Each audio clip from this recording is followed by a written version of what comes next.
Their departure is something we have been prepared for, our entire lives, our entire career with them. People won't conserve what they don't care about. People have to care to conserve. One of the most incredible aspects of working with giant pandas is this incredible community that it creates. They're my favorite animal. This is kind of a once-in-a-lifetime thing to see a birthday for a panda. I think she's been interested in animals, but there's a family influence for the pandas because she's been to China a few times. There's no modifications that were required to the flight, so they will be loaded and happily on their way.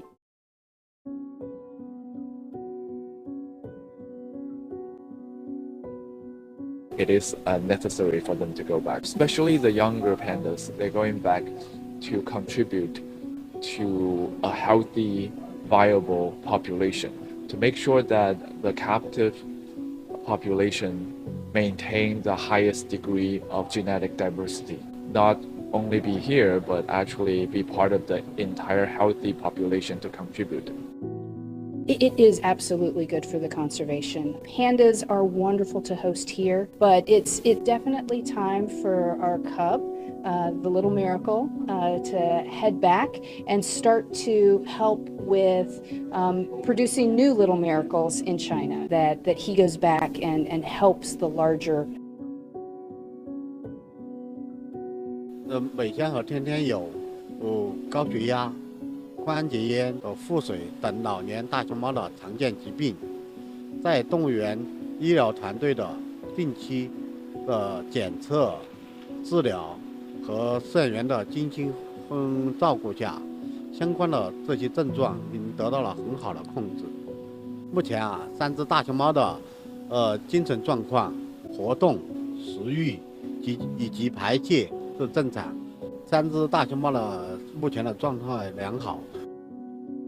So the personalities have been pretty similar for Mei Xiang and Tian Tian. Tian Tian has always been very laid back and relaxed, and Mei Xiang is a little more cautious and good at problem solving. Xiao Qiji is, I think, the funniest of the cubs. He is a little cautious at times, a little more like his mother, but also really knows how to have fun like his dad Tian Tian. So a fun combination of the two personalities.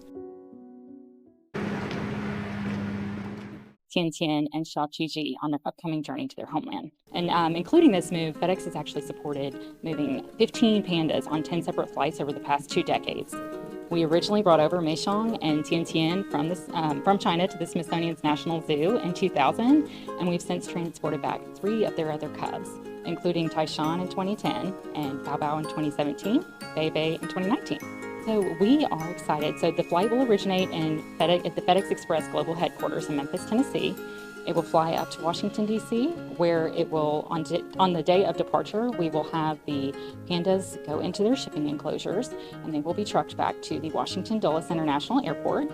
Once the supplies, the pandas, the Smithsonian's animal care experts that are accompanying them on the flight, and our flight crew are on board, the flight will continue on to Chengdu, China. But we also have 3 staff members that will be traveling with them to China on the trip. So we have a veterinarian and 2 panda keepers that will travel with them, and they'll stay for a little bit to help, acclimate them and obviously their final well wishes. Their departure is something we have been prepared for, our entire lives, our entire career with them. I can promise you that on the day that they're leaving, I'm going to be a mess. I will be a puddle of tears on that day because I know these animals. I know them as individuals. They mean so much to me, and I'm really going to miss them. For me, there's no bigger highlight than the birth of Xiao Qiji. That was pretty amazing. Obviously in the midst of a pandemic and a lot of unusual things happening. We weren't 100% sure that it was going to happen, but that was probably the highlight. His birth, the sort of surprise and the fact that he was mathematically not supposed to sort of happen was probably my career highlight since I've been here. Our kids just love pandas, and we tried to tell them this is kind of a once-in-a-lifetime thing to see a birthday for a panda, so they were excited.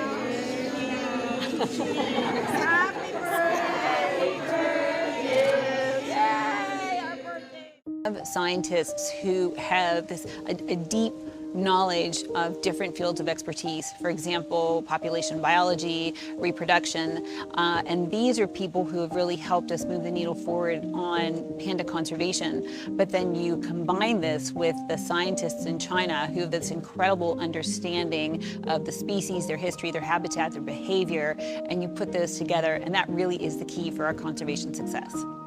And we're also working very closely with the Chinese on the wild population, so understanding how to improve the connectivity of their habitat, the quality of their habitat, so that their numbers will also increase in the wild. We have a lot of cooperation where we have staff from China come and learn from our veterinarians, and then we also have staff that go to China, and so they can work with the pandas that are in breeding centers there. I know that there are only about 1,800 pandas, I think, in the world now. But up from a much lower number. So they're having quite a bit of success here, China, and in other cities that have partnerships to bring back the pandas. So I think overall they're doing a great job, and it would be good to see this with other species as well.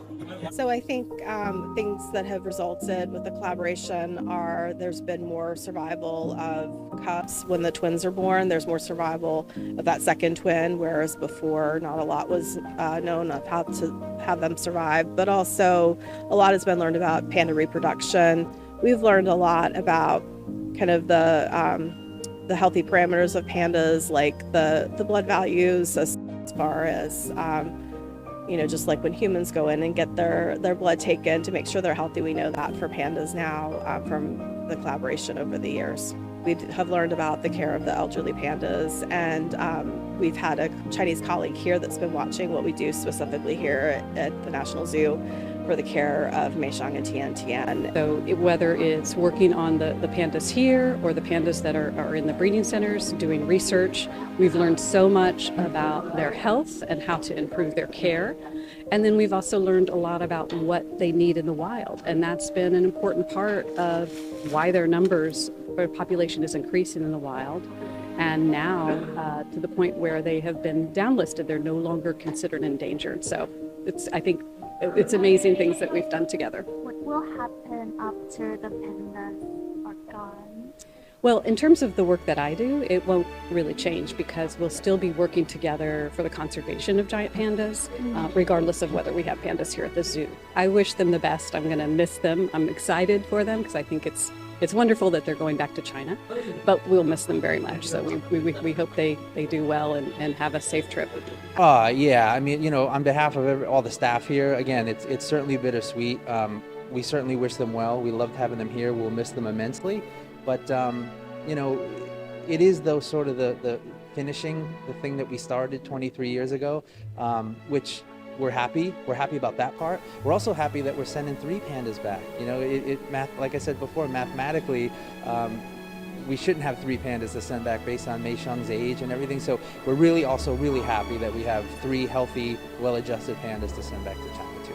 I just wish them well and happy retirement, and I will always love them, and they'll always hold a special place in my heart.